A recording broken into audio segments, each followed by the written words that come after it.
देश की सियासत में आज का दिन काफी बड़ा है।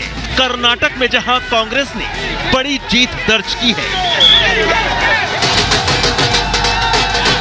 तो वहीं यूपी निकाय चुनाव में बीजेपी का डंका बज रहा है। पंजाब की जालंधर सीट पर उपचुनाव जीतकर आपने भी लोकसभा में अपना खाता खोल दिया।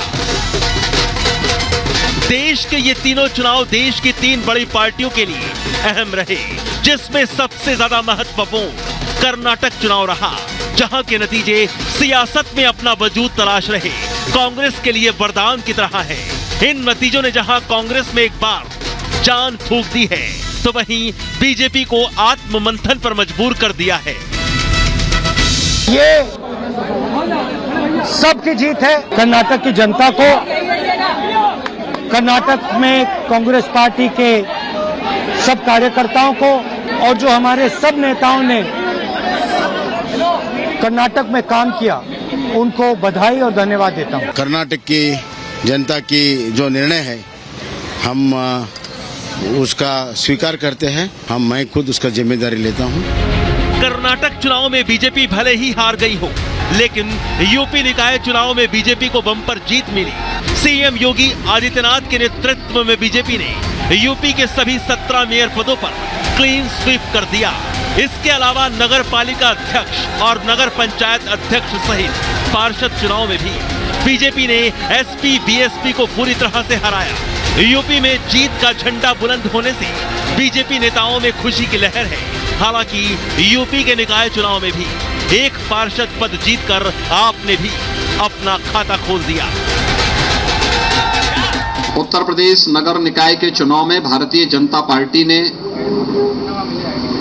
अब तक की सबसे बड़ी विजय प्राप्त की है। पहली बार भारतीय जनता पार्टी सभी नगर निगमों में एक साथ पूर्ण बहुमत के साथ विजय प्राप्त करने में सफल हुई है। कर्नाटक और यूपी के अलावा आज पंजाब के जालंधर में भी चुनाव की सरगर्मी बनी रही। जालंधर लोकसभा सीट पर हुए उपचुनाव को आपने जीत लिया। आपकी इस जीत के साथ लोकसभा में उसका खाता फिर खुल गया। आपके नेताओं ने इस जीत के लिए जालंधर की जनता का आभार जताया, साथ ही उनके भरोसे पर खरा उतरने की बात कही। जालंधर का जो ये नतीजा, ये पंजाब का मूड है, पूरे पंजाब का मूड इस तरह इसमें दिखाई देता है।